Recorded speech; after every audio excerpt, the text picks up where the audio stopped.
திரு செல்வ பெருந்தகை கொடுத்திருக்கிற ஒரு பேட்டியில தெளிவாக சொல்கிறார், நாங்க எப்படி டெல்லியினுடைய தலைமையை மதிக்கிறோமோ அதே மாதிரி எல்லாரும் மதிக்கணும் அப்படிங்கிறத சொல்றார்.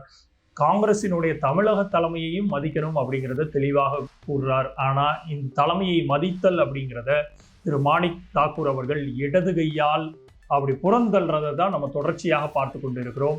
அப்போ 20 ஆண்டு காலத்துக்கு மேலாக இந்தியா கூட்டணியை மிக முக்கியமான ஒரு அங்கமாக விதிக்கக்கூடிய காங்கிரஸ் திமுகவினுடைய உரசலுக்கு மாணிக் தாக்கூருக்கு என்ன நிலை வந்திருக்கிறது, அதை பிரித்து விடுறதற்கு அவருக்கு பின்னாடி இயக்கக்கூடிய சக்தி என்ன அப்படிங்கிறதை காங்கிரசினுடைய தலைமை கண்டறியதோ இல்லையோ, ஒட்டுமொத்தமாக திராவிட முன்னேற்ற கழகத்தின் பால் இருக்கக்கூடிய ஒட்டுமொத்த தொண்டர்களும் அவருடைய ஒவ்வொரு பேச்சுக்களையும் ரொம்ப ரொம்ப சீரியஸான ஒரு கட்டத்தை நோக்கி செல்வதை உணர்கிறார்கள்.